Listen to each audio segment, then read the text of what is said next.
semua agama adalah sama. Yang benar, ayo kita lihat. Kita sebagai seorang beragama sering sekali kita kadang dengar narasi seperti ini.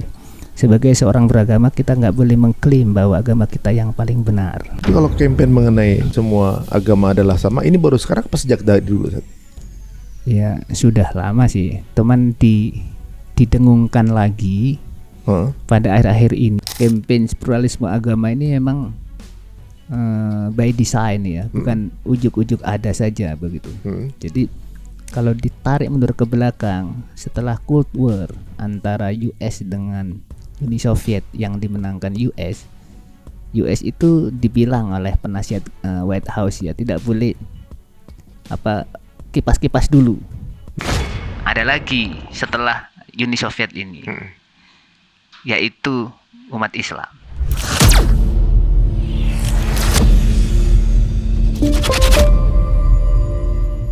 Assalamualaikum warahmatullahi wabarakatuh. Alhamdulillah teman-teman kembali lagi di Cerita Untung. Dan sebelumnya senang sekali ya, karena berkat doa dari teman-teman semuanya kita bisa mengudara lagi di channel ini. Yang kemarin mungkin ada sedikit cobaan, tapi dengan support dan dukungan teman-teman semuanya, alhamdulillah kita bisa kembali menayangkan tayangan-tayangan baru ya teman-teman semua. Dan untuk semuanya kembali lagi seperti biasa ya, kita akan berikan tayangan yang semoga bisa menjadi keberuntungan dalam siraman ilmu. Nah kali ini edisinya edisi kita belah kepala lagi nih, karena narasi mengatakan Semua agama adalah sama, itu bener apa enggak sih? dan ini berkaitan dengan masalah toleransi atau intoleran yang sering diberikan kepada kaum muslimin. Dan bahkan kita dibilang bahwa nggak boleh mengatakan bahwa agama kita paling benar. Ini sebenarnya gimana sih? Langsung aja kita akan ngobrol dengan guru kita yang beliau juga sekarang ini sudah melanglang buana ya, sudah S3, PhD dan juga menjadi penasihat dari INSIS langsung dari Ponorogo. Ketemu dengan Ustaz kita, Ustaz Zarul Fatah. Assalamualaikum warahmatullahi wabarakatuh. Waalaikumsalam warahmatullahi wabarakatuh. Alhamdulillah. Jazakallah khairan untuk mampir ke sini, Ustaz. Alhamdulillah. Masya Allah. Ini beliau nih, pandangan-pandangannya bisa teman-teman lihat tulisan-tulisannya di Facebook atau juga mungkin di apa ya, Ustaz? Mainannya? Saya Facebook jarang ya, medsos saya terus terang jarang ya, di artikel resmi biasanya. Artikel resmi ya? Di Google Scholar saya. Google Scholar ya. Langsung Google Scholar ya sekarang.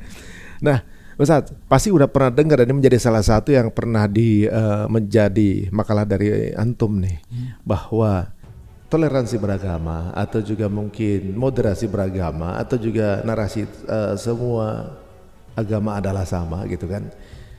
Ada berbagai jenis penerjemahan gitu. Sebenarnya mestinya cara memandang kita seperti apa sih, Ustaz? Jadi kan kita tuh dianggap jangan memonopoli kebenaran sebagai agama gitu, dianggap seperti itu. Jadi sepertinya menurut pandangan antum gimana tuh? Ya, terima kasih. Saya mulai dari yang belakang ya, yaitu kita sebagai seorang beragama sering sekali kita kadang dengar narasi seperti ini.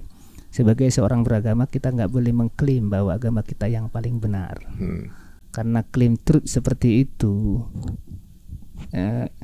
bisa menimbulkan gesekan antar umat beragama. Begitu sering narasinya, kita sering dengar begitu. Ini kata-kata seolah bijak, tapi coba kita cermati.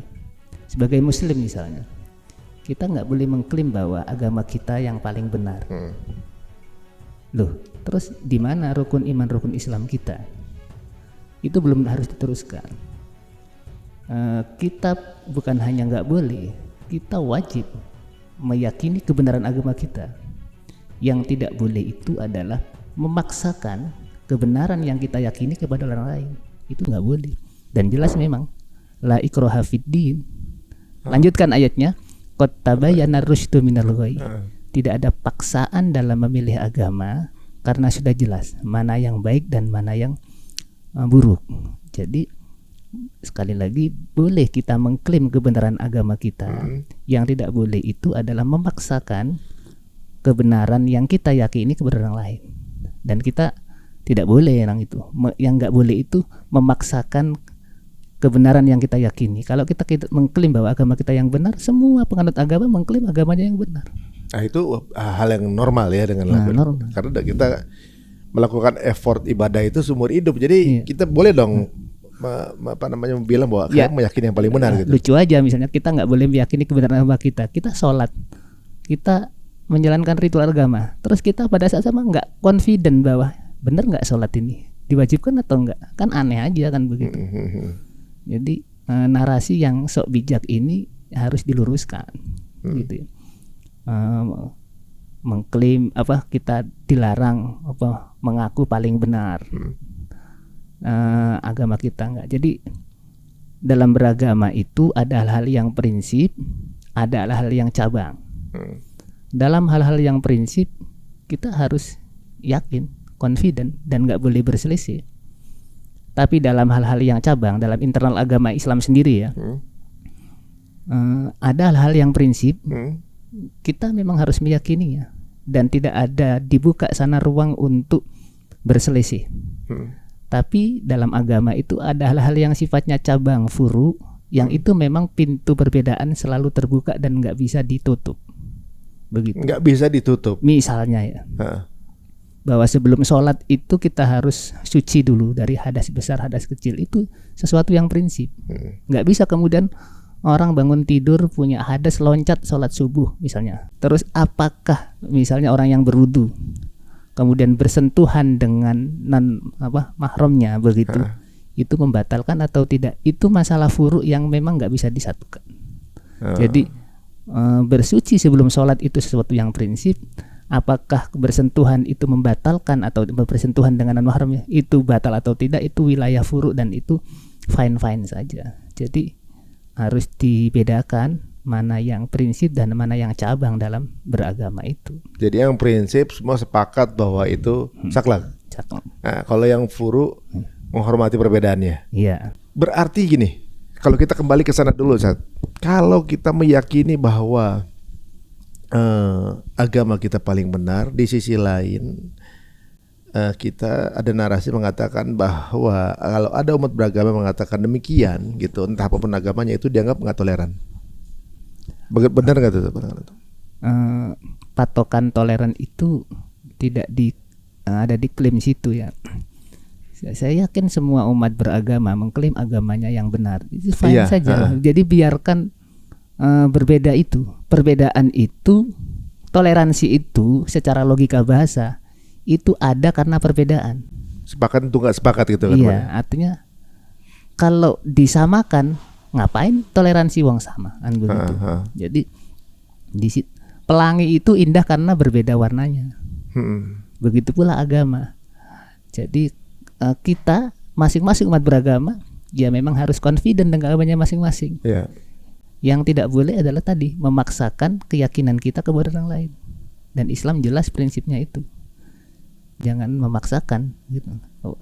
Tapi semuanya punya resiko dari pilihannya. Jadi beragama itu seperti gini. Menawarkan atau menyiarkan agama itu seperti orang tua punya anak gadis. Orang tua bilang sama anak gadisnya, ini ayah punya calon buat kamu. Ayah sudah tahu siapa dia sejak dahulu, agamanya dan seterusnya.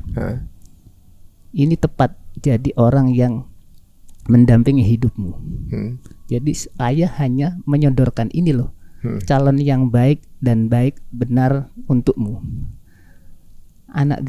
Orang tua nggak punya hak untuk memaksa si putrinya ini agar sama dia itu. Gitu. Nah, silahkan kamu, ini yang baik dan benar menurut ayah begitu. Tapi kalau misalnya si putrinya itu bilang enggak ya, saya sudah ada calon sendiri, dulu ketemu waktu KKN, dia nembak dan seterusnya, dia yang bimbing skripsi saya misalnya kan, ya sudah, kalau memang itu pilihanmu, maka kamu akan menanggung resiko dari pilihanmu itu. Ayah cuman bilang jangan sampai kelak di suatu hari nanti kamu menyanyi di hadapan suamimu, pulangkan saja aku pada ayahku, pada ibumu.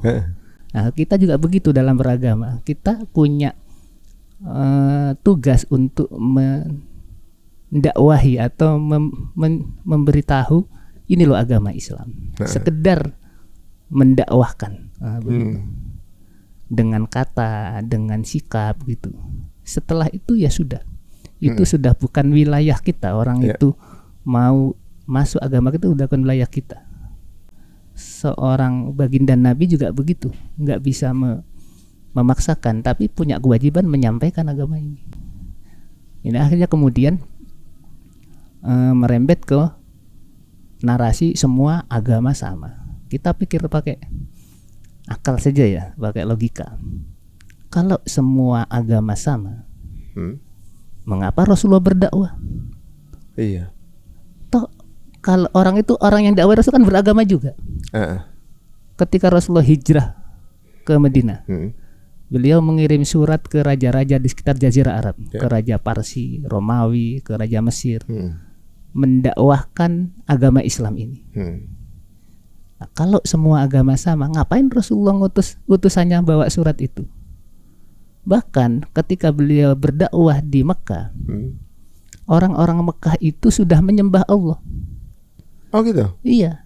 Cuma mereka meyakini Allah itu punya representatif untuk disembah, yaitu patung-patung itu.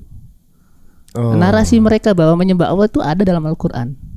Ma na'buduhum illa liyuqarribuna ilallahi zulfa. Kami nggak menyembah patung-patung ini kecuali hanya sebagai sarana untuk mendekatkan diri kepada Allah. Jadi mereka menyembah Allah tapi pakai sarana wasilah patung-patung itu, dan itulah yang namanya kemusyrikan, yang itu yang dibabat oleh seluruh nabi. Sama nggak sih Ustaz? Ada juga di antara kaum muslimin kalau doa itu melalui wasilah orang soleh gitu misalnya. Ini masalah yang panjang begitu ya. Jadi bagaimana hukum tawassul begitu ya. Ini ada babnya, tawassul kepada nabi. Tawassul kepada nabi ini dibagi lagi, tawassul pada nabi sebelum beliau diutus, tawassul pada saat beliau masih hidup, dan tawassul setelah beliau meninggal. Itu bagaimana hukumnya? Saya jadi ingat UAS nih. Saya pernah dikirimin makalah beliau waktu masih di Maroko itu, saya dikirimin gitu kan. Artinya di situ beliau menjelaskan panjang lebar tentang dalil-dalil tawassul kepada Nabi, dan itu sahih dan dibenarkan begitu. Jadi dulu Rasulullah ketika masih bayi, kakeknya pamannya itu kemudian menggendong Rasulullah berdoa kepada Allah dengan bertawasul kepada keponakannya yang masih kecil itu supaya turunkan hujan, membawa Nabi. Akhirnya tidak lama setelah itu turun hujan. Itu Rasulullah masih kecil itu. Nah begitu pula Rasulullah setelah diutus, begitu pula Rasulullah setelah meninggal, itu ada dalil-dalil yang membuktikan bahwa itu tawasul itu boleh. Nah tawasul dengan para wali ini memang pembahasannya lebar. Ada kelompok yang itu tidak membolehkan, dan ada yang itu membolehkan. Karena pada hakikatnya mereka bertawasul itu tidak menyembah kepada para wali itu, tapi memintanya kepada Allah begitu. Ini masalahnya agak panjang. Nanti kita bahas lain waktu lain bab ini ceritanya. Lain bab. Jadi memang sudah menyembah Allah cuma dengan sarana di waktu itu ya. Iya, tafadhol. Saat ini ada tehnya ya, biar seimbang nih saya minum kopi. Ini namanya toleransi. Oh, ini toleransi. Toleransi itu adalah saya menikmati teh saya, Mas Ari menikmati kopinya. Jangan atas nama toleransi kemudian digabung. Ini yang sering terjadi. Atas nama toleransi kemudian kita ikut rame-rame ke rumah ibadah mereka. Atas nama toleransi kita mengucapkan salam pakai redaksinya mereka. Ini toleransi yang overacting, overdosis. Jadi walaupun salam juga nggak dibenarkan gitu, mengucapkan, maksudnya dalam Islam mengucapkan kemudian salam yang agama lain itu nggak ahsan atau gimana? Bagi saya salam itu tidak sekedar hubungan horizontal atau muamalah. Salam itu ada hubungan vertikalnya. Salam itu kan kita berdoa kepada Tuhan mudah-mudahan orang yang ada di hadapan kita ini dikucurkan keselamatan. Jadi ada unsur vertikalnya, ada unsur berdoanya dulu, kemudian ke orang yang bersangkutan. Itu salam itu jadi tidak pure muamalah, tapi ada unsur ibadahnya. Nah, bagaimana mungkin seorang muslim mengucapkan salam dengan redaksi agama lain yang orang itu mengucapkan salam meminta kepada Tuhannya yang itu kita yakini bukan Tuhan kita. Nah, begitu. Itu kan mencampur aduk. Nah, begitu. Pakai redaksi yang umum saja. Asal kalau sama muslim sebagaimana diajarkan, semakin lengkap semakin bagus. Assalamualaikum warahmatullahi wabarakatuh. Kalau nggak salah Nabi pernah mengucapkan salam juga untuk non muslim kalau nggak salah. Ya, jadi Rasulullah pasca hijrah di Madinah, beliau mengirim surat-suratnya ke raja-raja Parsia, Romawi, maka di surat-surat itu ditulis salam, tapi salamnya umum. Salamun ala man tabi'al huda. Bisa dicek itu di Google saja. Surat-surat Rasulullah ke raja-raja sekitar Jazirah Arab. Itu salamnya salam umum. Keselamatan bagi siapapun yang mengikuti petunjuk. Maksudnya sini petunjuk Allah.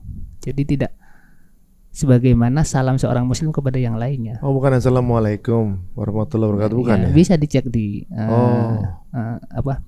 bagaimana redaksi Rasulullah itu. Sepanjang yang saya tahu redaksinya sangat general.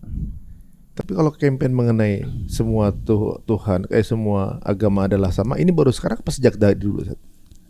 Ya sudah lama sih, teman didengungkan lagi pada akhir-akhir ini. Itu karena memang berusaha merangkul tapi caranya keliru begitu ya. Jadi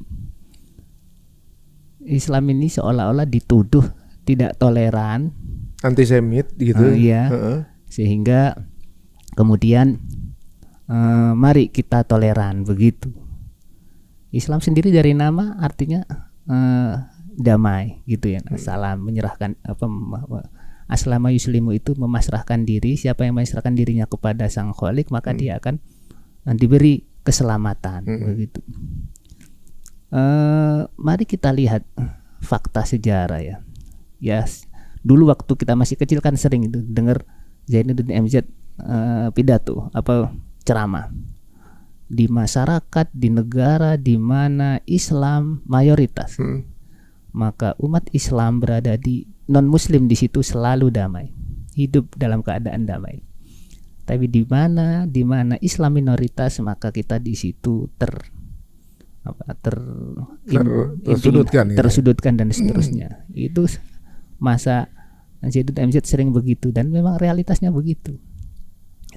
Jangankan dan even perang dalam Islam itu tidak dalam rangka mencekik orang supaya bersahadat, tidak. Ayatnya jelas, diizinkan kepada kalian berperang karena kalian atau karena kaum muslimin itu dianiaya. Udzina lil ladzina yuqatiluna fi sabilillahi bi annahum zulimu. Karena dizolimi itu maka boleh perang. Karena selama Rasulullah dakwah di Mekah itu kedoliman penganiayaan yang dialami oleh kaum muslimin bertubi-tubi, dan waktu itu memang belum ada kekuatan untuk melawan. Begitu Rasulullah hijrah ke Madinah dan kekuatan sudah ada, kedoliman itu ada yang nggak boleh dibiarkan, ya harus dimusnahkan karena kedoliman. Jadi perang dalam Islam tidak dalam rangka mencekik atau memaksa penduduk yang ada di buka situ supaya bersahadat. Maka istilahnya itu kan bukan harb, al-futuhat Islamiyah. Patung seping piramid di Mesir itu kan sudah ada sebelum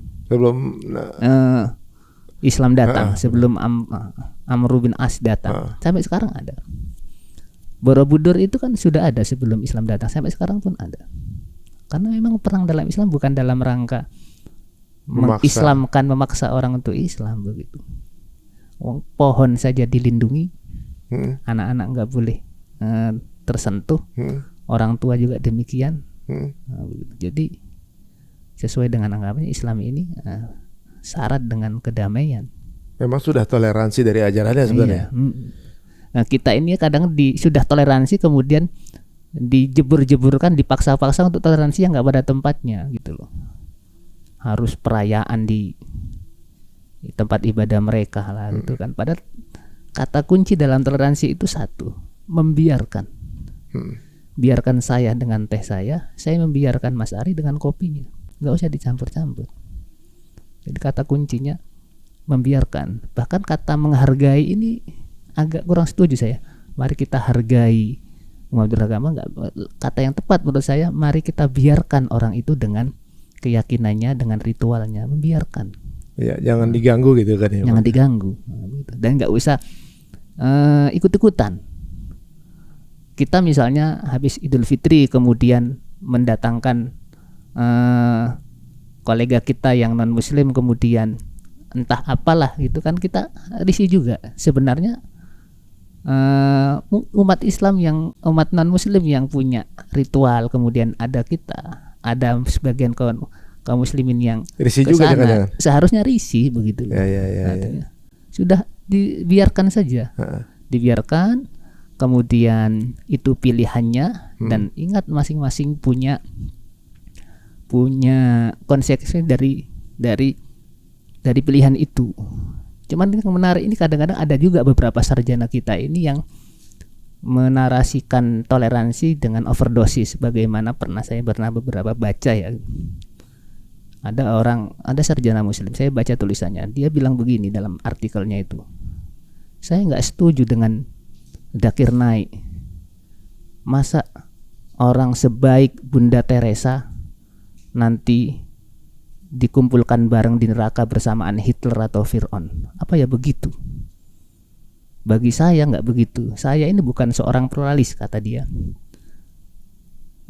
Tapi saya juga bukan seorang eksklusif. Jadi hubungan antara satu agama dengan agama lain itu ada 3. Ya. Pertama eksklusif, kedua inklusif, ketiga pluralis. Eksklusif itu keyakinan bahwa hanya satu agama yang benar, agama lain salah dan tidak dijamin keselamatannya, itu eksklusif. Yang kedua inklusif, keyakinan bahwa ada satu agama yang benar tapi tidak menafikan ada kebenaran dan keselamatan di luar agamanya. Ada possibility bagi agama lain untuk benar dan selamat, itu inklusif. Kalau pluralis itu baik agama saya maupun agama lain sama-sama benar dan sama-sama selamat. Nah, di penulis artikel ini bilang, saya bukan seorang eksklusif yang hanya agama saya saja yang benar, agama lain salah dan tidak dijamin keselamatannya. Saya juga bukan seorang pluralis yang menyamakan semua agama. Saya ini seorang yang inklusif. Saya meyakini agama saya benar, tapi bisa jadi penganut agama lain juga benar. Terus kemudian dia beri contoh tadi, masa Bunda Teresa sama-sama nyemplung di neraka bersamaan Fir'aun dan Adolf Hitler? Gak fair dong. Ini seolah-olah memang bijak ya kata-kata ini ya, tapi bisa kita bantah dengan fakta sejarah. Paman Nabi Abu Thalib, dalam sejarah Nabi tidak ada orang yang punya jasa yang luar biasa seperti Abu Thalib. Abu Thalib inilah orang baik lah, baik, mendidik Nabi sejak usia Nabi sekitar 8 tahun sampai Rasulullah nikah. Abu Thalib yang ngunduh mantu istilahnya. Bahasa Inggrisnya tahu nggak ngunduh mantu? Download son in law. Download son. Ngunduh mantu. Ngunduh ya. Iya, download son in law itu kata. Download ya. Ngunduh mantu. Ngunduh ya, benar. Jangan diteruskan ini. Ya, benar. Jadi Abu Thalib itu luar biasa jasanya kepada Nabi, sampai ketika Rasulullah diutus sebagai seorang rasul dan mendapat gangguan luar biasa dari kaumnya, sang paman orang yang berada di garda depan membela dakwah Nabi. Tapi takdir mengatakan sang paman bad ending, tidak bersyahadat. Padahal detik-detik mau meninggal itu, ya wahai pamanku, qul la ilaha illallah, katakan ini saya uhaju bihallah, saya akan membawa kalimat ini di hadapan Allah. Tapi kemudian pamannya yang lain, Abu Jahal, ngerecokinnya, akhirnya meninggal dalam keadaan su'ul khotimah.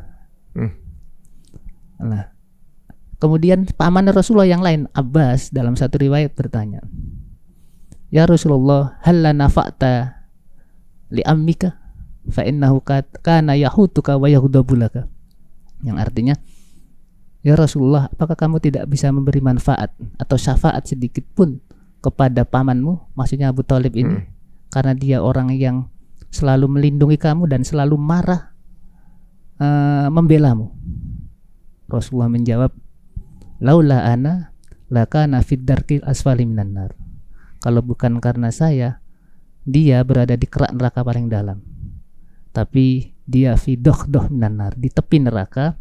Dan dalam riwayat yang dikatakan ahwalu ahlin nari adzaban Abu Thalib. Orang yang paling ringan menerima siksa neraka itu Abu Thalib. Di mana tumit kakinya kena jilatan api neraka, darahnya mendidih. Apa idenya? Otaknya mendidih. Tetap aja ngeri juga itu sebenarnya. Artinya dari sini paman Abu Thalib yang jasanya luar biasa, karena nggak bersahadat, ya nggak bisa dijamin keselamatannya. Contoh lagi, Rasulullah itu punya selama di Madinah, ketika di Madinah punya asisten pribadi anak Yahudi yang selalu menyiapkan air wudhu Rasulullah, menyiapkan sandal Rasulullah ketika mau sholat begitu. Suatu hari anak Yahudi ini sakit dan Rasulullah dikasih tahu anak sakit, langsung Rasulullah jenguk anak Yahudi ini yang selama ini membantunya. Rasulullah duduk di sampingnya, di samping anak itu ayahnya. Ketika menjenguk, Rasulullah mengatakan kepada anak Yahudi ini, aslim, masuk Islam. Anak itu kemudian ragu dan noleh ke bapaknya. Kemudian ayahnya bilang, anak Yahudi ini, ati Abul Qasim, taati Abu Qasim, makanya Rasulullah ini. Akhirnya anak tadi bersahadat. Setelah dia bersahadat, Rasulullah kemudian mengatakan, alhamdulillahilladzi anqadhahu minan nar. Alhamdulillah yang telah menyelamatkan anak ini karena saya. Alhamdulillah anqadhahu bi minan nar. Alhamdulillah yang telah menyelamatkan anak ini karena saya menyelamatkan dari neraka, karena dia bersahadat tadi. Jadi seandainya anak Yahudi itu berbuat baik sepanjang usianya kepada Nabi, tapi dia nggak bersahadat, ya nggak bisa selamat. Jadi kebaikan apapun itu harus ditopang dengan keimanan. Makanya Al-Quran sering sekali amanu wa amilus sholihat, itu satu paket. Satu paket. Ada nggak orang yang seumur hidup nggak pernah beribadah pada Allah tapi masuk surga, diselamatkan dengan syahadatnya? Ada nggak? Oke, ini panjang ceritanya. Orang yang berbuat baik tapi ternyata ujungnya masuk neraka. Dia sudah sampai kepadanya agama atau belum? Jadi dalam bab ini dibagikan ya, di ada pembagian. Ada yang namanya ahlul fatrah, ada man lam tablughu da'wah. Ahlul fatrah ini orang yang hidup di antara dua kenabian. Nabi yang dulu sudah meninggal, nabi yang akan datang belum diutus. Dia hidup di sini. Bagaimana status orang ini? Ini ulama berbeda pendapat. Ada yang mengatakan selama mereka berbuat baik dengan akal yang dia terima dari Allah, maka dia dijamin keselamatannya di akhirat kelak. Oh begitu. Karena ada ayat yang mengatakan wa ma kunna mu'adzibina hatta nab'atsa rasula. Kami tidak akan menyiksa seseorang hingga kami mengutus seorang rasul. Nah, bagaimana orang ini kemudian disiksa padahal rasul belum sampai kepadanya, rasul yang baru belum diutus. Nah, ketika dia status quo jadi apa ya ibaratnya? Masa peralihan gitu. Masa peralihan. Nah, itu namanya ahlul fatrah. Itu ada yang mengatakan demikian, bahwa dia nggak disiksa karena dia sudah dikasih naluri kepada Allah, dikasih naluri dari Allah, dan dengan nalurinya itu dia berbuat baik, maka dia diselamatkan. Nah, ada lagi pembahasan namanya man lam tablughu da'wah, orang yang belum sampainya dakwah Islam. Dia hidup di pedalaman atau di mana belum belum tersentuh dakwah Islam. Kalau dia berbuat baik selama itu berdasarkan nuraninya, Ya. maka dia statusnya seperti yang tadi. Oh, al-fatrah itu. Tapi kalau orang yang sudah sampai padanya Islam, Ya. tapi kemudian dia tetap dengan keyakinannya, maka berdasarkan keyakinan kita sebagai Muslim, ya nasibnya seperti Abu Thalib tadi, sebaik apapun Oh, jadi orang itu. syahadat adalah pintu masuk. Karena perhatikan wal asri innal insana lafi khusrin illal ladzina amanu wa amilus sholihat. Iman dulu, baru kemudian amal soleh. Dia mengakui dulu bahwa Allah itu Tuhannya. Jadi Mas Ari di sini kan ada beberapa staf ya. Tahu orangnya di sini, semua staf yang di sini kan sudah sign kontrak ya. Iya. Misalnya someday ada orang nggak kenal tapi tiap hari kesini berbuat baik. Tapi dia nggak pernah sign kontrak ya sama Mas Ari. Tapi dia berbaik, Mas Ari tahu. Nyapu atau apapun lah begitu, teman-teman yang tahu. Tapi dia bukan staf, nggak pernah ada sign, nggak pernah ini. Terus di awal bulan dia antri nanya, mana nggak ada transferan nih. Mas Ari kan bilang, kamu pernah mengakui saya sebagai bosmu nggak? Enggak. Sekarang Anda minta sesuatu.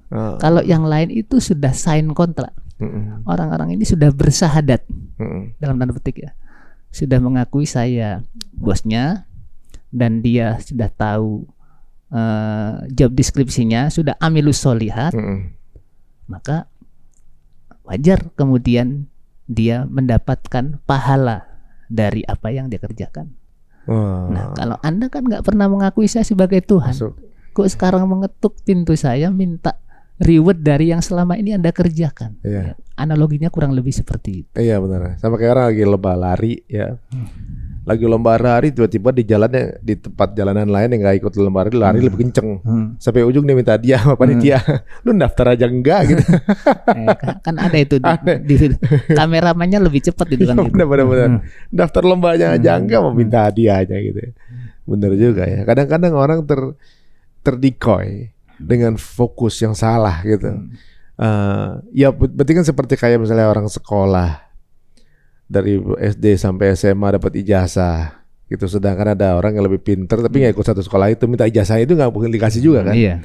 Tapi fokus orang tuh tidak difokuskan kepada bagaimana prosedur yang berlaku kan ibaratnya, tapi justru kepada seolah-olah semua yang melakukan itu adalah dengan ngajaran yang sama, seolah-olah itu gitu. Iya. Jadi mentang-mentang larinya paling cepat, berarti dia adalah pelari. Belum tentu, sebab kameramen sih gitu kan. Mentang-mentang dia pinter, berarti udah pasti dapat ijazah lah. Dia nggak daftar, siapa tahu di sekolah lain kan gitu ya. Iya, jadi mengakui dulu bahwa dia robnya, maka kemudian amilus sholihat. Maka nggak bisa, emang hidup itu ya dua itu. Bahkan dalam al-Qur'an itu kan ditambahkan lagi. Amanu wa amilus sholihat tawasau bil haqqi wa tawasau bis saling mengingatkan dan seterusnya. Nah kalau ini berarti sebenarnya apa sih siapa yang menginginkan narasi seperti ini, dan apa sebenarnya keuntungannya dengan narasi seperti ini? Kalau yang saya pikirkan mungkin karena belakangan dengan adanya konflik di Palestina ini, kemudian orang sudah mengetahui gitu kira-kira sebenarnya bangsa mana sih sebenarnya yang suka zalim gitu, dan kemudian banyak tidak diterima di negara-negara, sudah mulai ada beberapa negara yang menolak gitu kan, kayak waktu kejadian di Vietnam orang nggak boleh makan di situ, kemudian di negara lain lagi, sampai kemarin ada kejadian di Belanda gitu yang kemudian semua makin lama setiap negara tuh gemes sama bangsa ini nih, bangsanya begitu merasa superior gitu. Nah sepertinya yang gemes dengan mereka tuh dianggap antisemit, seperti itu kan maksudnya. Iya. Dan campaign ini keluar lagi gitu, seolah-olah yuk kita samakan gitu, seolah-olah. Itu memang baru sekarang atau dari dulu ada? Ya mereka itu punya keyakinan bahwa mereka itu the chosen people, Sya'bullahi al-Mukhtar, sehingga melihat unsur lain di luar ras mereka itu harus berada di bawah ketiak mereka, begitu. Itu jadi jangankan terhadap bangsa dan ras lain, kepada nabinya saja yang dari internal mereka sendiri, kalau nggak puas dibunuh ya. Mayoritas nabi mereka yang bunuh benar. Iya. Jadi jangankan kepada ras lain, internal mereka sendiri, kalau nggak puas dibunuh, kan begitu. Jadi pernah juga ada pertanyaan, kenapa makhluk seperti ini ada di muka bumi, kan begitu. Ada lagi kemudian pertanyaan lebih berat, karena kenapa bangsa ini kok tetap eksis dan ada di muka bumi ini. Ada lagi pertanyaan berat, mengapa ada setan? Oh iya makin kenapa nggak lempeng aja begitu? Iya. Maka di situ kita diuji sejauh mana keberadaan kita di jalan Allah, sejauh mana kita membela saudara-saudara kita yang terdolimi itu. Nah, kalau seandainya bangsa ini nggak ada, terus kita menghadap Allah, modal apa pahalanya, kan begitu. Iya, dengan cobaan dari mana gitu. Cobaan ini kan begitu. Ya benar juga sih. Ada juga yang mengatakan jangan membenci mereka ini karena mereka juga ciptaan Allah gitu kan. Ya benar juga ya. Setan juga ciptaan Allah ya. Iya. Waduh. Tapi sebenarnya ada yang mendanai atau biayai nggak sih sebenarnya? Kan ini kan pasti ini sebuah campaign besar, bukan campaign kecil, dan ini bukan campaign yang trek pendek. Pasti panjang, kemudian membutuhkan banyak biaya juga dan banyak diskusi juga, terus banyak juga permission juga segala macam. Kan pasti bukan dengan biaya yang kecil gitu. Iya, campaign pluralisme agama ini memang by design ya, bukan ujuk-ujuk ada saja begitu. Jadi kalau ditarik mundur ke belakang, setelah Cold War antara US dengan Uni Soviet yang dimenangkan US itu dibilang oleh penasihat White House ya, tidak boleh kipas-kipas dulu. Ada lagi setelah Uni Soviet ini, yaitu umat Islam. Maka jangan sampai nanti ada clash of civilization, dan someday akan ada clash civilization, sodamul hador, antara Barat dengan Islam ini. Dan benturan antara Barat dengan Islam ini sebenarnya sudah lama dan akan terjadi. Begitu prediksi dan skenario mereka. Maka dibuatlah drama 9/11 sebagai genderang permusuhan antara Barat dengan terorisme. Tapi narasinya teroris ya? Terorisme, begitu. Nah, bibit terorisme itu adalah radikalisme. Maka US harus hati-hati dengan kelompok radikal ini. Caranya bagaimana? US harus membangun building Muslim moderate society. Jadi harus merangkul umat Islam menjadi sosok yang moderat, menjadi Muslim yang moderat. Moderat yang bagaimana? Sesuai dengan versi mereka. Dan itu ada datanya dari Rand Corporation sendiri.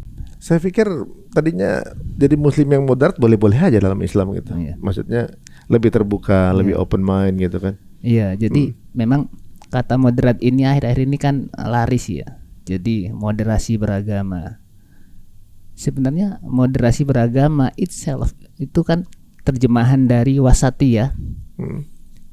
Yang secara bahasa wasiat itu berada di tengah-tengah, tidak ekstrim kanan, tidak ekstrim kiri. Itu baik memang secara konsep kalau itu wasatiyah. Tapi wasatiyah ini diterjemahkan dengan moderasi beragama, yang itu kalau salah konsep ini berbahaya.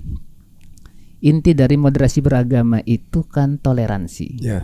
Nah, kembali ke yang tadi, toleransi dalam Islam itu batasannya adalah mengakui keberadaan agama lain, tidak mengakui kebenarannya. Jadi mengakui eksistensinya, tapi nggak mengakui bahwa itu benar. Kalau mengakui itu benar, kita juga meyakini benar, ini membingungkan. Kan kayak gimana? Lo gimana sih? Katanya itu salah, kok kamu benerin? Kita membaca Al-Quran nih. Kita meyakini ya, sebagai Muslim kita meyakini tentang Nabi Isa misalnya, wa ma qataluhu wa ma shalabuhu walakin syubbiha lahum. Ya. Itu keyakinan kita bahwa Nabi Isa itu tidak dibunuh, tidak disalib, tapi yang dibunuh adalah yang diserupakan. Itu keyakinan kita. Bagaimana pada saat yang sama kita meyakini mereka bahwa Nabi Isa itu adalah Tuhannya dan disalib. Pada saat kita meyakini Al-Quran begitu, ini kan membingungkan, kontradiktif. Nah, kalau kita membenarkan apa yang mereka yakini, itu sudah masuk wilayah pluralisme agama, meyakini semua agama sama. Agama saya benar, agama Anda juga benar. Nah, yang benar, yang sesuai tuntunan Al-Quran adalah saya meyakini agama saya benar. Kalau Anda meyakini itu adalah kebenaran, silahkan. Saya membiarkan. Saya tidak mengganggu. Saya nggak ngurusin. Dan nggak ngurus itu. Jadi kata kunci dalam toleransi itu membiarkan. Bahkan menghargai itu, for me, bagi saya itu kata yang kurang tepat. Meskipun ada yang mengatakan kita hargai pilihannya, is okay lah, tapi kalau saya lebih senang dengan kita biarkan pilihannya. Jadi berarti Ustaz, minum teh, saya minum kopi, saling membiarkan. Nggak berarti kalau kita nyampur, kita bukan terus campur nih. Kalau nggak dicampur berarti nggak toleransi, bukan kayak gitu berarti kan posisinya gitu. Berarti berbeda, saling membiarkan, itulah toleransi sih sebenarnya.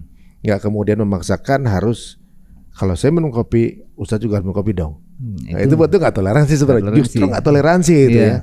Oh gitu. Jadi jangan memaksakan kemudian keinginan orang lain, gitu. Ini juga mungkin jangan sampai juga kepleset juga, teman-teman juga maksain harus memaksakan bahwa agamanya paling benar ke keyakinan orang lain. Ibaratnya gitu kan. Kalau kita benar, tapi biarin aja orang mengimani itu. Jangan diganggu-ganggu, jangan disinggung-singgung gitu ya. Nah, tapi begini Ustaz.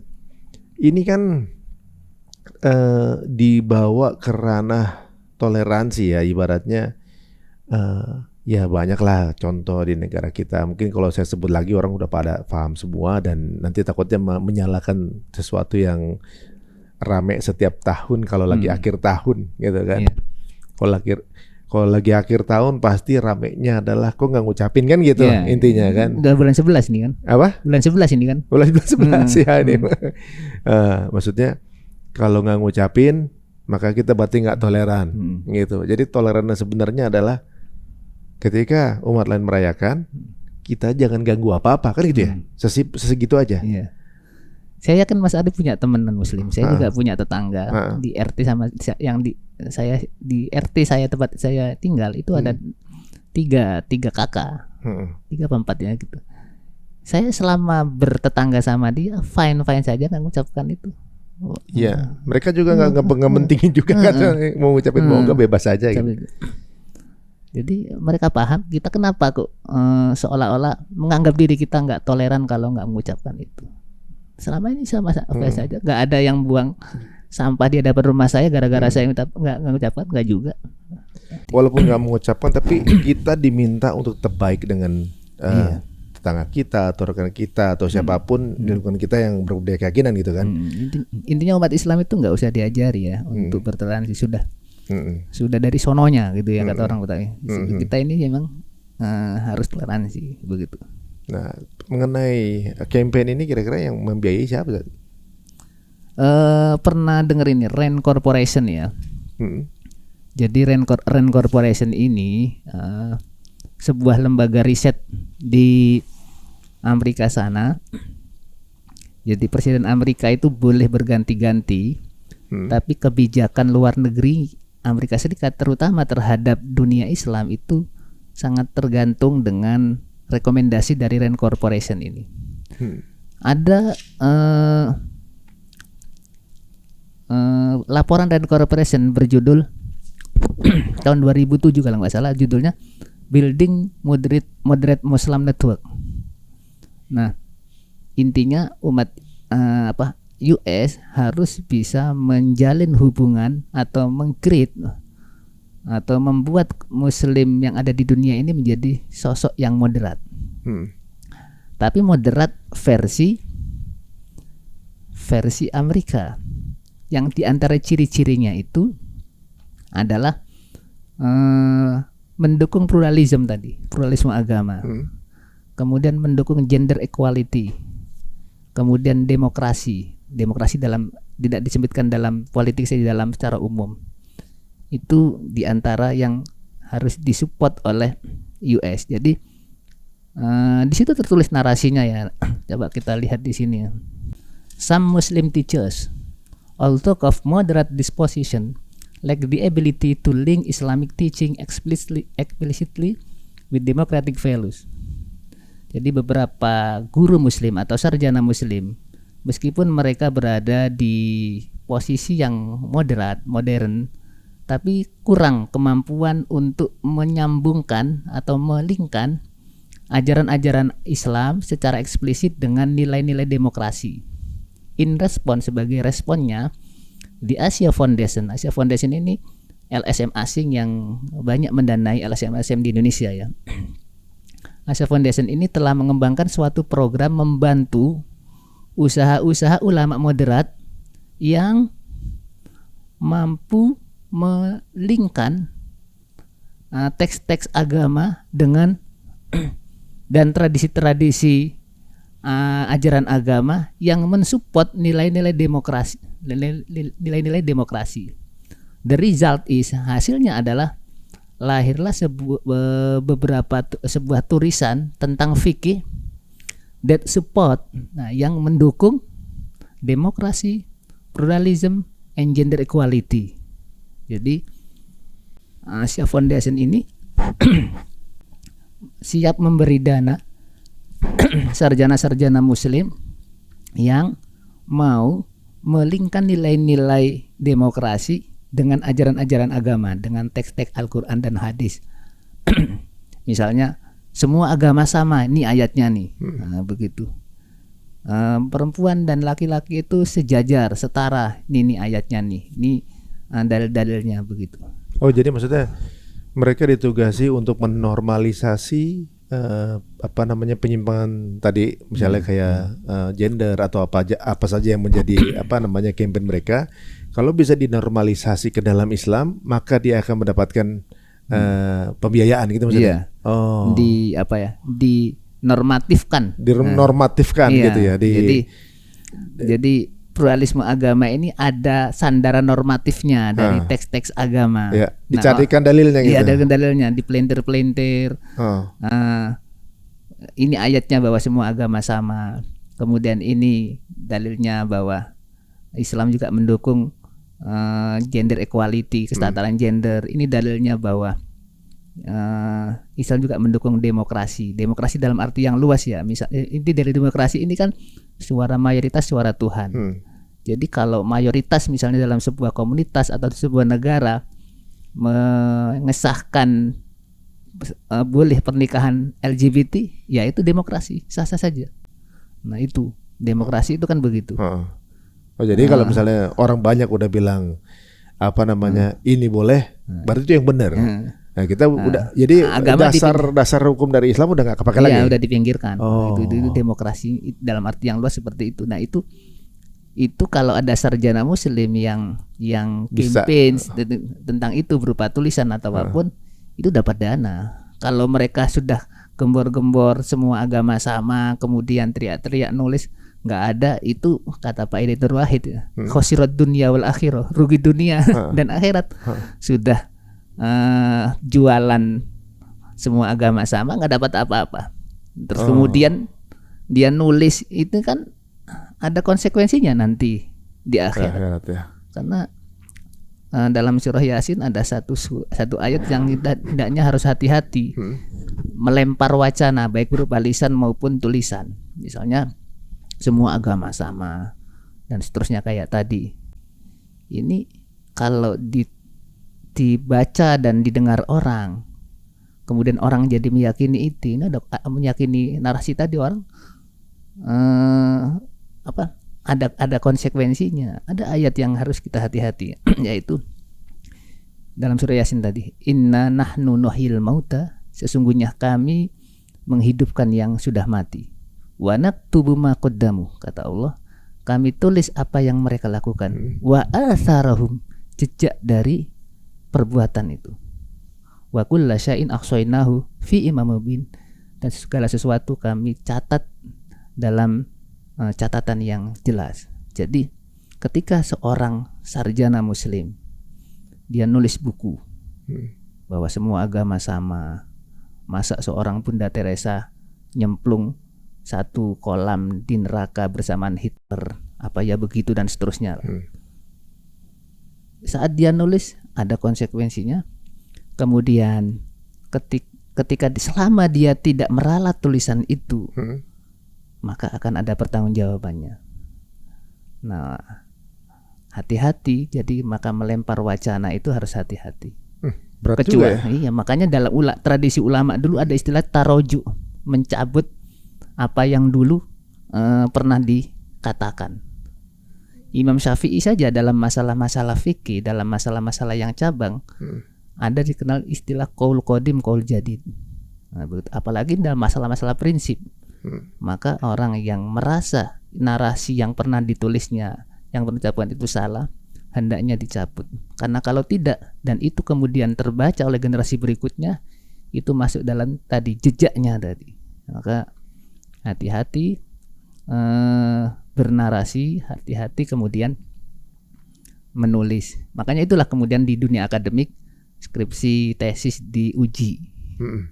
Ada penguji luar, penguji dalam dan seterusnya dibimbing. Itu ya biar jangan sampai dia meninggalkan tulisan yang tidak benar dan diyakini ketidakbenarannya secara kacamata akademik, jangan sampai itu kemudian merembet. Makanya disidangkan dan seterusnya. Nah, tapi ini kan menarik ya, berarti sebenarnya frame-nya udah jelas ya sebenarnya. Walaupun banyak perangkap-perangkap keduniaan yang bisa aja membuat orang berilmu pun terpeleset ya sebenarnya ini. Tapi di sisi lain, umat muslimin adalah umat yang sumbu pendek orang bilang. Tidak semuanya tentunya. Nggak semuanya, nggak semua. Ya. Maksudnya mudah diadu untuk saling berselisih gitu. Jadi banyak yang mungkin gara-gara satu perbedaan kecil itu kadang-kadang kita mungkin dengan yang berbeda ada sedikit persamaan, kita bisa barengan gitu. Tapi kalau sesama akidah beda sedikit aja, itu yang bisa menjadi pembeda gitu. Dikorek-korek terus perbedaannya dan selisih terus. Nah ini memang udah DNA-nya kayak gitu atau gimana sih? Saat sekarang kayak sering banget ya orang muslim, kayak contoh ya, mungkin belum lama ribut soal musik. Ya, itu tadi masuk perkara furu kan. Ributnya viral senasional gitu. Masalah isu nasab juga ributnya nggak pernah berhenti gitu. Selalu di setiap era ada perselisihan antara umat muslim gitu. Ini gimana kita ini belum fitnah yang ini gitu. Yang ini aja belum kelar. Ini gimana Ustaz? Iya. Kadang Pak Din pernah bilang ya, Pak Din Samsudin, saya pernah di satu TV gitu. Umat Islam itu perlu common enemy, sehingga terlupakan hal-hal yang sepele ini, fokus ke sana. Tapi justru enemy-nya itu tahu kalau digituin bisa fokus, jadi diadu terus. Ya ini perlu meleknya literasi ya. Jadi mana yang prinsip dan mana yang cabang dalam agama, sehingga ketika hal-hal yang prinsip memang harus kita nggak boleh berselisih, hal-hal yang cabang itu sudah nggak akan pernah bisa disatukan begitu. Jadi kita melekkan generasi kita sekuat tenaga dalam beragama ini, itu mana yang prinsip, mana yang cabang. Kalau prinsip jangan sampai itu dilabrak, kalau yang cabang ya memang kita berbesar hati dalam perbedaan ini. Itu yang memang PR kita selama ini yang harus diatasi. Jangan sampai kita itu seharusnya kan ruhama bainahum. Sesama muslim ini kan harus saling mengasihi. Tapi ada pemantik kecil kemudian berbulan-bulan yang kecil ini dibesar-besarkan, begitu. Nah, ini yang sebenarnya kita semua sangat sayangkan begitu ya.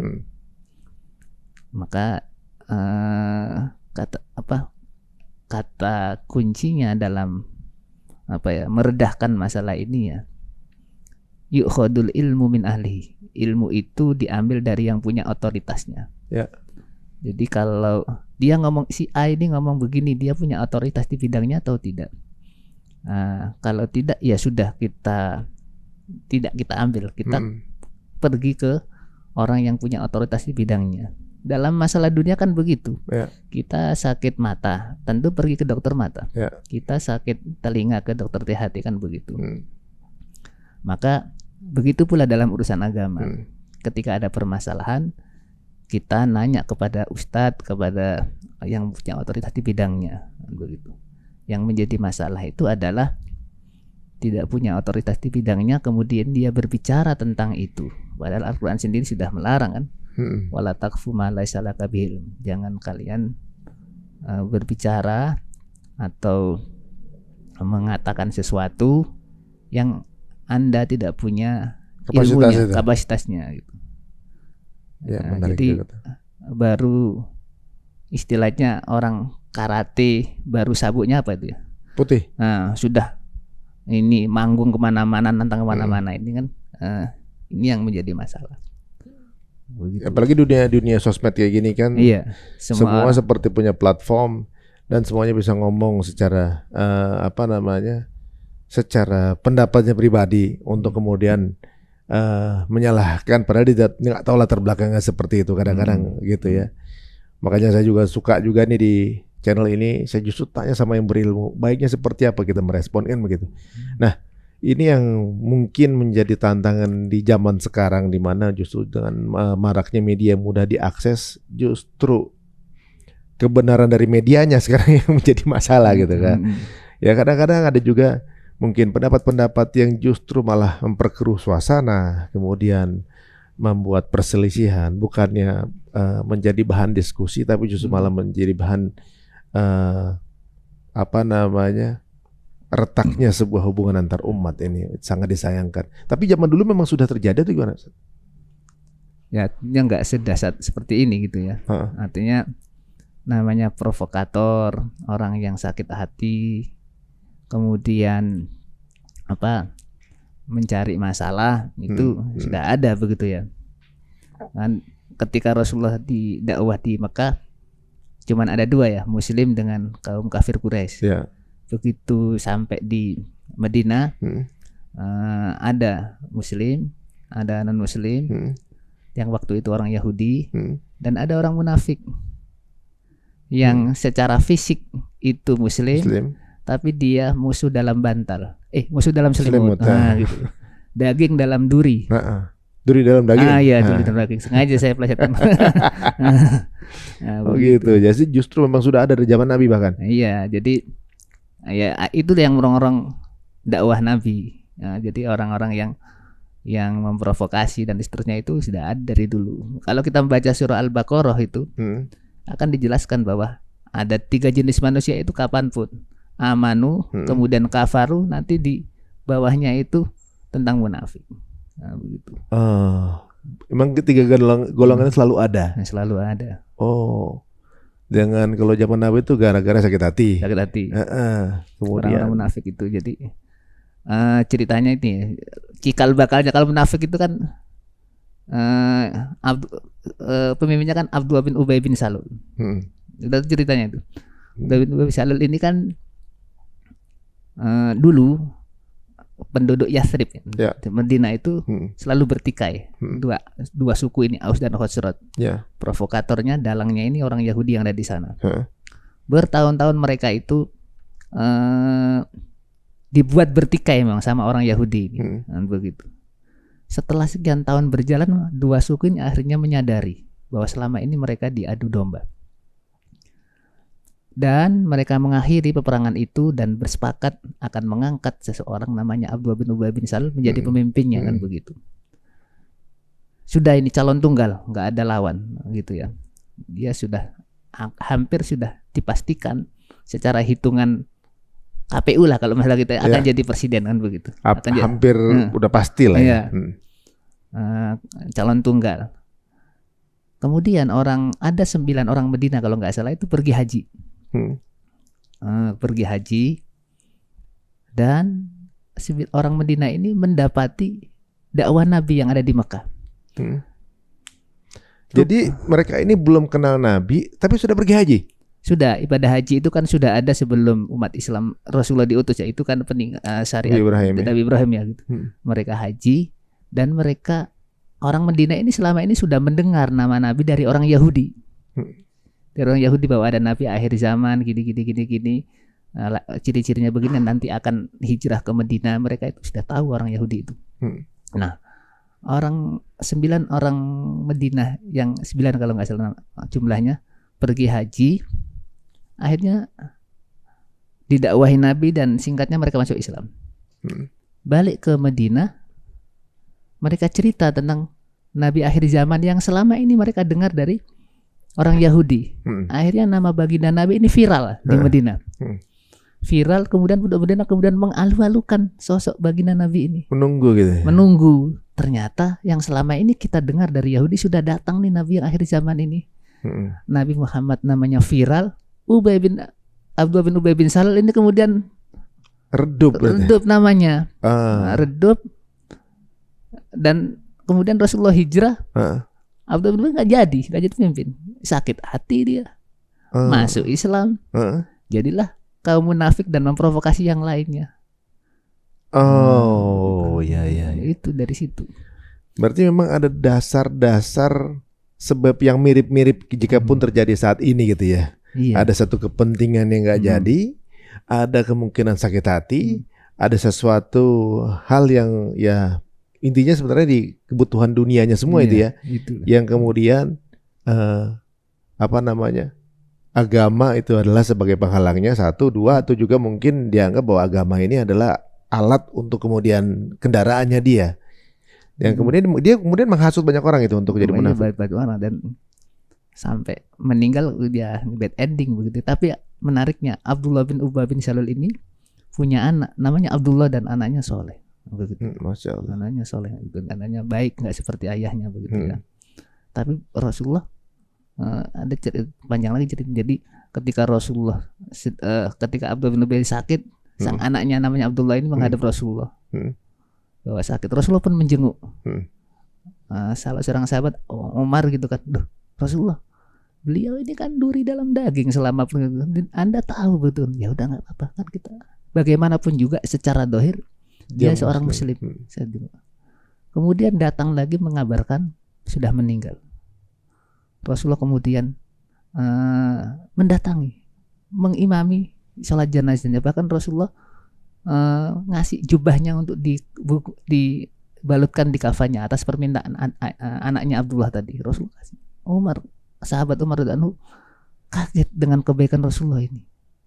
Selama belum, kata Rasulullah, kan selama nggak dilarang saya akan tetap sholat, akan berdiri di kuburannya mendoakan. Hanya turun ayat kan melarang, nggak boleh mendoakan orang-orang munafik. Tapi selama belum dilarang, Rasulullah tetap melakukan itu. Begitu akhlak Rasulullah kepada orang yang selama ini menyakiti perjuangannya. Begitu. Jadi apapun yang terjadi sekarang hanya repetisi sebenarnya berarti ya. Repetisi. Nah sekarang ini dengan narasi yang sedang beredar dan juga mungkin ya kita cukup, ini adalah pembahasan yang kita cukup tahu lah. Kemudian jadi mengetahui bahwa respon-respon apa yang mesti kita keluarkan atau sikapi sebagai seorang muslim yang baik gitu ya. Jangan juga terlalu berlebihan, nanti malah justru kita akan terframing menjadi buruk gitu ya. Tapi kita tahu bahwa ini ada satu niatan apa dan arahnya kemana, mesti paham gitu saja. Ustaz, kira-kira ada pesan apa untuk teman-teman sekarang ini yang berada di zaman seperti sekarang ini dengan sosial media yang mudah diakses dan juga narasi-narasi jika kemudian nggak menerima banyak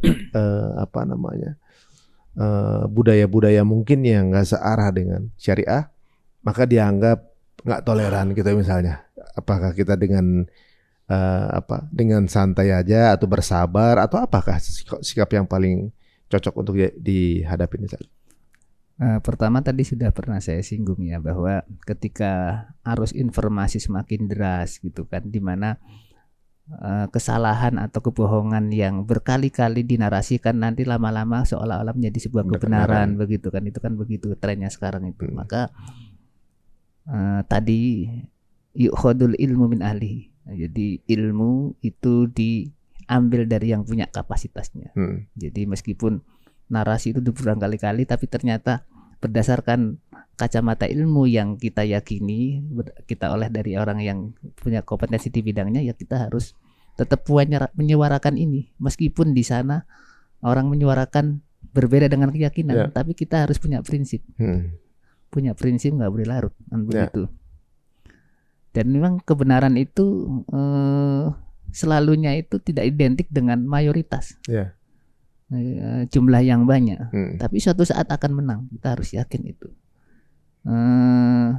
Siapa yang membayangkan ternyata Fir'aun dengan gagah sekian tentara ini akhirnya tenggelam. Jadi jumlah kan jelas kalah, tapi kan kemudian bagaimana kebatilan itu akhirnya tenggelam. Jadi kita juga begitu, dengan arus yang begitu tantangannya begitu berat, narasi yang sulit difilter, maka kita harus punya prinsip memegang kebenaran, dan kebenaran itu kita dapat dari orang yang punya otoritas di bidangnya. Jangan ikut-ikutan, kemudian langsung telan saja ilmu dan informasi yang masuk. Nah, begitu. Jadi asal jangan viral, kemudian orang banyak mengatakan itu, kita ikut-ikutan. Orang banyak melakukan itu, ternyata itu tidak benar berdasarkan kacamata ilmu yang kita dapatkan dari guru-guru kita, maka kita harus punya prinsip untuk tidak larut dengan yang di sana, meskipun di sana banyak pengikutnya, banyak penganutnya begitu. Tapi kalau memang itu ternyata tidak sesuai dengan ilmu, syariat atau sesuai dengan prinsip-prinsip keilmuan yang kita dapat dari orang yang punya otoritas di bidangnya, ya kita harus teguh meyakini itu. Oh begitu, harus teguh ya, walaupun mungkin bukan pilihan yang populer gitu saat ini ya. Jadi teman-teman semuanya jangan asal FOMO, jangan asal ikut-ikutan gitu ya. Kembali lagi, jika menemukan sesuatu yang agak tipis-tipis, mungkin bisa diskusi dengan para guru, para asatidz gitu ya, supaya kita juga nggak kemudian keliru dalam mengambil sikap. Waduh, saya sekali ini saat waktunya saat, dan sama-sama. Kayaknya akan ada pembicaraan lainnya dengan topik yang berbeda, insya Allah. Pada saat nanti mungkin antum lagi ke Jakarta lagi, dan teman-teman semuanya mungkin bisa mendapati Ustadz di Google Scholars-nya langsung beliau. Tulisannya apa saja? Dr. Zahrul Fatah, PhD. Ya, tulis apa saja mungkin. Udah langsung keluar gitu ya. Nah, meskipun ya belum banyak ya gitu. Nggak ada masalah. Yang penting ilmunya udah tersebar gitu ya. Ya teman-teman semua, jika dirasa menarik, monggo silakan share banyak-banyaknya link dari percakapan kita ini, dan semoga bermanfaat untuk teman-teman semuanya. Sebelumnya kita tutup dengan subhanakallahumma wa bihamdika asyhadu an la ilaha illa anta astaghfiruka wa atubu ilaik. Terima kasih teman-teman semua, terima kasih Ustaz, jazakallah khair. Sampai ketemu lagi di episode berikutnya. Assalamualaikum warahmatullahi wabarakatuh.